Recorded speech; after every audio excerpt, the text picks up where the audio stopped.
channel. So this is a little bit of a follow-up video from a video I did a couple of weeks ago where I looked at all of the brands that I wanted to try back in 2023. So it was quite of an old video.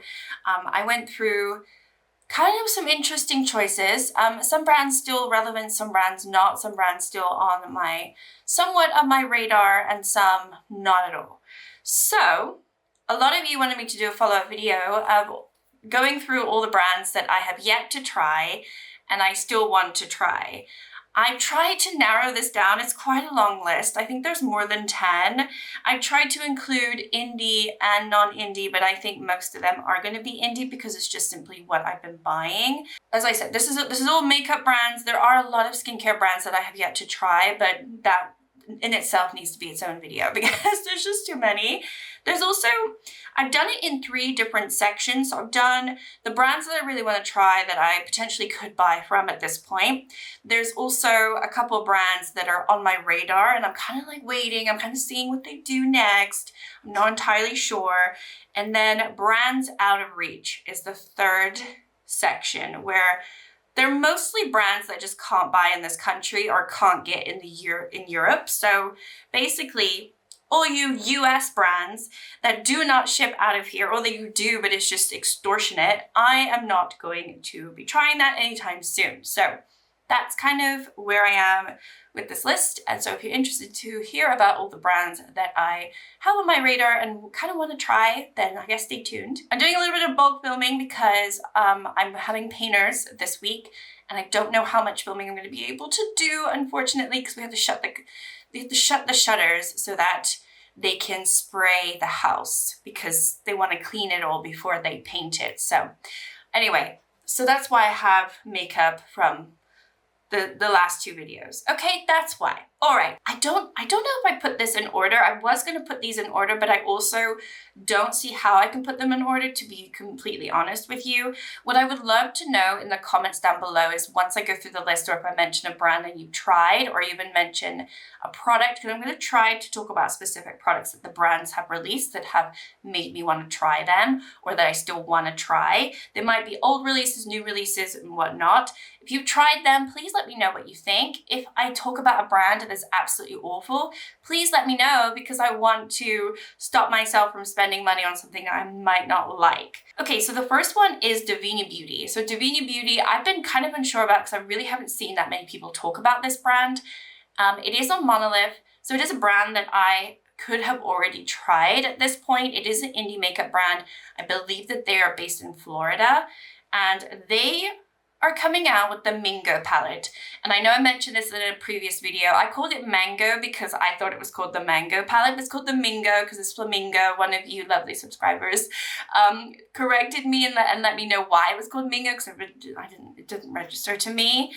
I think this is stunning. I mean, I don't want to be spending any money on palettes, but I do think I have to get this one. It's not like there's a gun to my head, but if there were one, I might I mean, if this ends up in my collection somehow, we know what happened here and we can move on.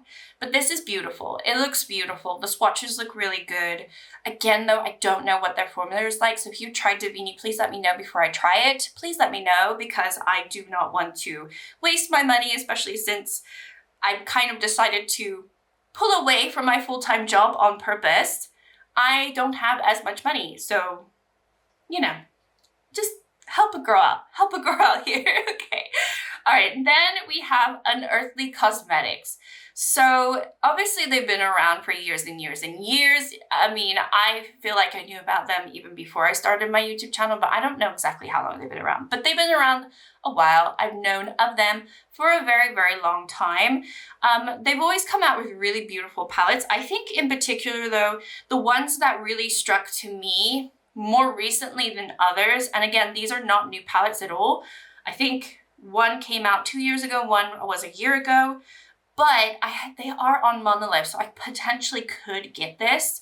It's the Not Normal palette, which I think is the older one, and then the Dreamer palette, which I think is beautiful.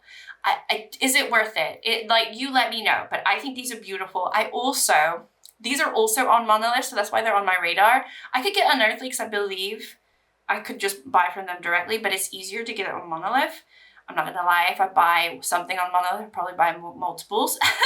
They have metal lipsticks on Monolith, and I'm really into my shiny lipsticks at the moment. I know it's not for everyone, but I did recently buy one from the Makeup Factory. It was like a metal lipstick. I'm loving it.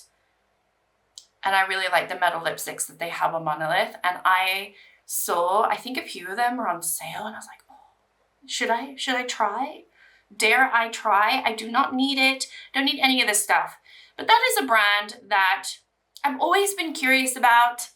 Next up, I was definitely persuaded not to look at this brand by Misty a few years ago. She picked up a Bella Beauty bar palette, and she did not like the formula. And I've seen nothing but praise for this brand. She's really the only one that I've seen a negative sort of response to, but it definitely made me think, would I like this? So she encouraged me obviously not to go and buy them from the brand. They're also on Monolith here and there. And I really, the palette that I've always wanted to try was the Pastel Garden palette, but I can't pick it up because it's out of stock. It's not in stock in Monolith. I think you can buy it directly from their website, but I'm not going to do that. So until it comes back to Monolith, I will not try that. All their other palettes seem to be quite dark, seem to be color stories that are very pretty, but have tons of shades in them, and I don't think that they would really add too much to my collection at this point. So I'm definitely like kind of waiting for them to bring back another Pastel Garden style palette that has the bright tones that I'm really wanting, or have a combination of the two. So there's not like a palette that they've ever really released that has been perfect for me. And I missed out on the Pastel Garden, unfortunately. But again, I'm a little unsure about the formula. I don't even know if I would like it. I'm assuming I would, but who knows? Next up, we've got Fantasy Cosmetica. So again, this is another one that's just been on my radar for the longest time. I think this is another one where when I started seeing indie brands back in the day when I started my channel, because I really didn't know about too much of indie makeup before I started my channel and watching a lot of people, that, you know, I looked at their website. I really loved the Druid palette and things like that. I think I wrote down Druid palette and Fighter palette, and they have been around for a really long time. I think they remastered them too, so they brought them back with like reformulated, you know, shades and whatnot. But those have always been very interesting to me. They're always just £9 palettes though, and there's never been a palette that has wowed me yet. So I still want to try them because I'm curious, like, am I going to love this? I think the Druid palette is so beautiful, but it also is quite a neutral leaning palette. So I don't know, is it just the neutral lover in me that is craving that? But when I get it, I'm going to be bored. I do not know. Okay, and then we have DD Signature. So this one I wasn't so sure about because it's a brand that I had, like, up until a certain point, like just a few months ago, I had never seen anyone really talk about this brand. I'd seen them around, but I didn't really know if anyone really liked them. And then I saw It's Just Steph. I think she mentioned one of their palettes in one of her videos, and it looked very pretty. It was one of the Chrome books. They come out with these all shimmer palettes, and I think it was either volume 1 or volume 2 that she spoke about being like one of her favorite palettes of all time, or in recent times. And I do love an all shimmer palette. I am more of a shimmer person. I have more mattes than I can bear in my collection. Shimmer wise, just give them all to me. I know a lot of people say the opposite, but I'm a shimmer person. So I really am interested in trying them, specifically trying one of the Chrome books. Do I need it? Absolutely not. But I also really think that the Fearless Holiday eyeshadow palette was really beautiful, and that was more of a Christmas palette. But for me, this does not look like a Christmas palette. This just looks beautiful. So I don't know.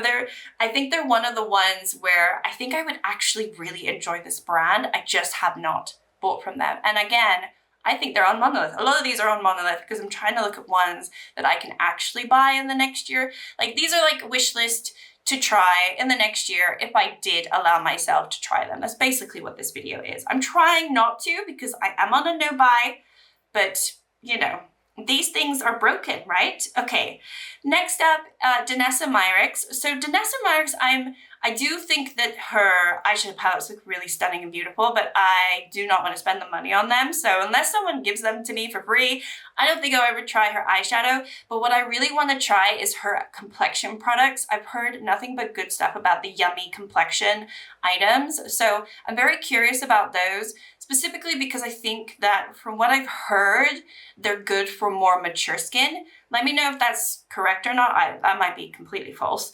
But that's kind of the reason why I would really want to try Danessa Myrix. I mean, yes, I would love to try any of her other huge palettes. Like, they're really beautiful. They're very, very stunning. I'm very, very jealous of anyone who goes out and spends the money and buys them. Yes, yes, yes. But I couldn't bring myself to spend over $100 on a palette. It's just not going to happen. Okay, next up we've got Blend Bunny. So I mentioned this in the other video, and it's still kind of on my list to try. Like, I still want to try this brand because I have heard nothing but good things about Blend Bunny. It's just that their palettes, the way that they lay them out, are so boring to me. Like, they could just switch out the layout and probably have hooked me sooner than now, but because they do it all in the line, it's always a gradient, it just puts me off. I don't know what it is. I think it just looks too boring.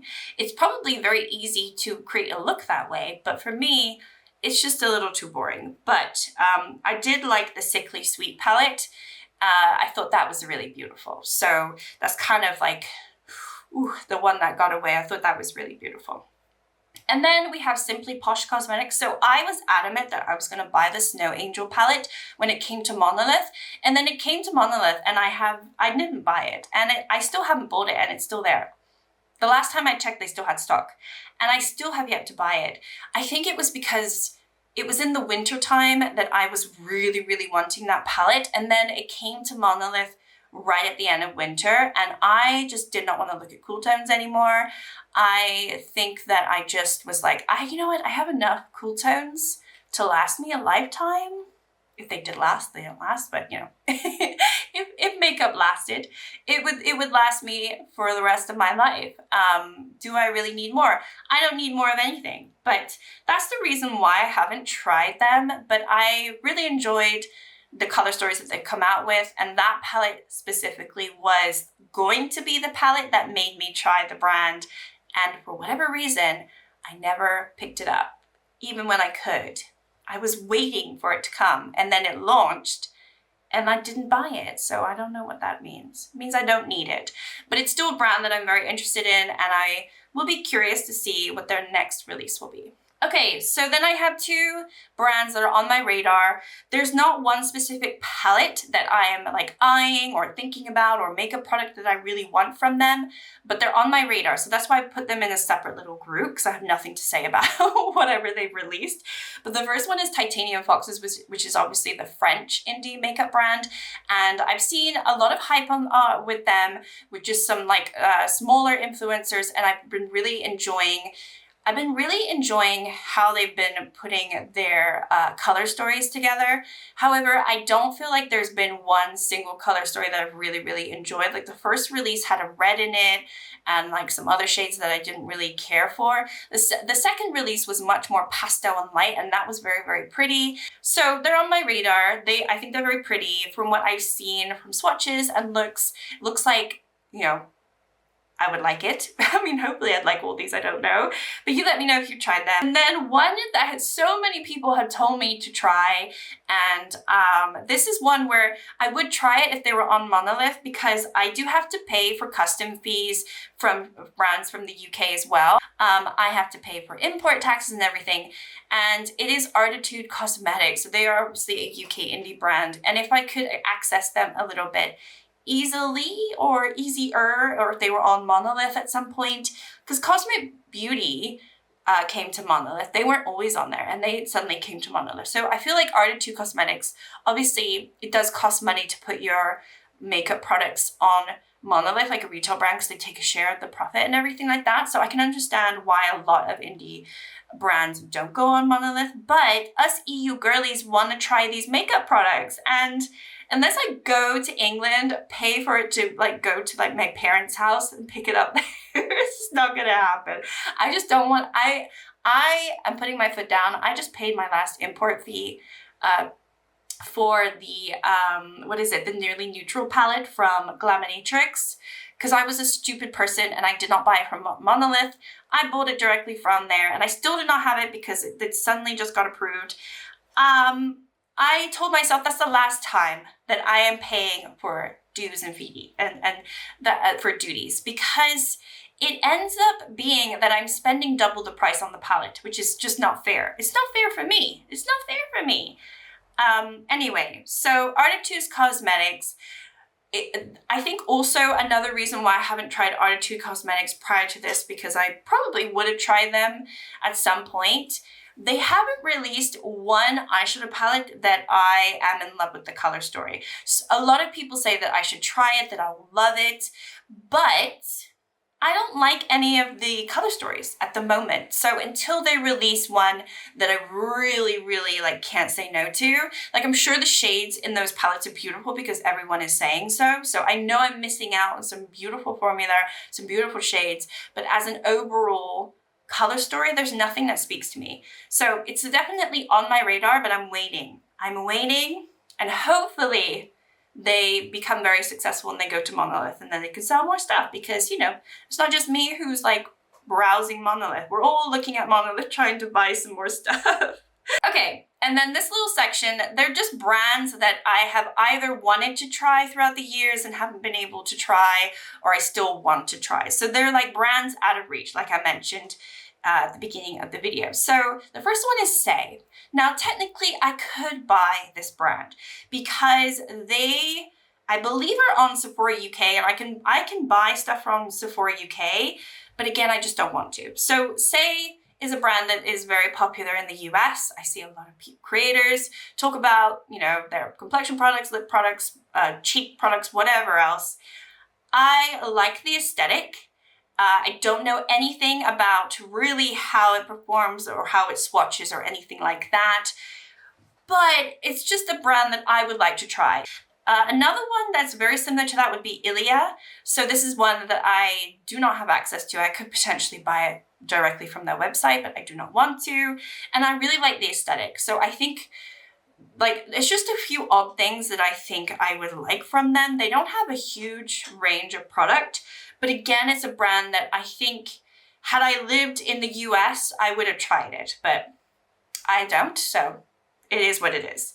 Next up, we've got Lawless. So I know a lot of people love their lip products. So that's kind of all I know about Lawless, that they have really good lip products. So that's another one where, you know, again, I can't buy from them, or I'm not going to just for a lip product, but it's on my radar. It's like a brand out of reach. Is it worth me browsing and feeling FOMO about? You let me know. I do not know. One that I've always wanted to try is Kosas, and this one is so frustrating to me because you can buy it. I can add it to my cart, right? I can add it to my cart, and then when I go to buy, it says this item will not be shipped to Portugal. So I believe, are they on Beauty Bay or was it Sephora UK? One of the two, they had them, and I was trying to buy some Kosas because I really wanted to try the cloud setting powder. I wanted to try that for the longest time, as well as the foundation and the concealer. And for whatever reason, the brand will not ship to Portugal. So that's just a me thing, unfortunately. But this one is annoying because I can add it to my cart, I go through everything, and then it says, no, you need to remove these items. They will not be shipped to your country. So sad. But, you know, I don't know if I would like them or not. I really would like to try the powder though, because I've heard nothing but good things. It just seems like a very nice, airless, flawless powder. And you know me, I'm trying to powder my face as little as possible. Would it work? Who knows? Anyway, so that one is one that hurts for sure. The rest of these I don't really care, but that one hurts because I almost had it and then I couldn't get it. And then we've got Merit. So Merit, I've seen a few people talk about here and there. One that I don't see often, but when somebody's talking about Merit, it seems very like clean beauty. It seems very aesthetically pleasing. They have those pretty little cheek products. And I think they have some really nice skincare items too. So I think it's the skincare, like the glow serum. Yeah, I've written glow serum and lip products. So whatever, I don't know what I'm talking about. But I would like to try Merit. Again, I can't access it. And then another one is Tower 28. This one, for years, I wanted to try Tower 28. I don't even know if there's any hype around Tower 28, but I like the aesthetic. And I've always wanted to try the lip products because so many people spoke about their stupid lip products. So this is more about like FOMO. This is my FOMO list, and I might be relevant. It might not even be relevant, but this is like the things that I could think of. And then last but not least is Moira. So Moro Cosmetics, I think they released a few items in the UK, but you can't really get them in the EU unless, correct me if I'm wrong, you can. I went on their website and I would still have to like pay for like imports and stuff. So I'm not doing that, but they have some really cool, cute little makeup items.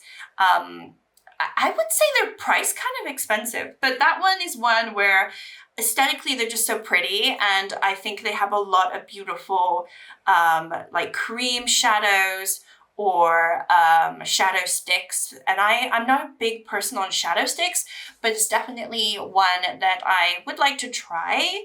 But yeah, I can't. So there I am. And that's it. Those are all of the brands that are kind of on my radar, on my wish list. Ones that I want to try, I have yet to try. There's so many other products that I want to try, but they're from brands that I've tried. So I've had to just narrow it down to actual brands that I have not tried. But yeah, let me know, like I said, if you've tried any of these, if they're worth caring about. If they are not worth caring about, you let me know and I will cross them off my list and I will not care about them. And then maybe in a year's time we'll see if I've tried any of them. Hopefully not, because I really, really don't want to be spending money. I have a lot of makeup. It's really fun to use my makeup. More recently as well, I've been using my makeup quite a bit more. I've been doing my makeup all the time and just really enjoying it. So I don't need new shiny things all the time. However, obviously I am human. I have my weaknesses. And there are definitely some things that just look pretty and I have to try them sometimes, or I feel like I do. So you let me know. Maybe just say they're all terrible so I will never care about any of this stuff ever again. But anyway, thank you so much for watching. Like and subscribe if you'd like to, and I'll see you all next time. Bye.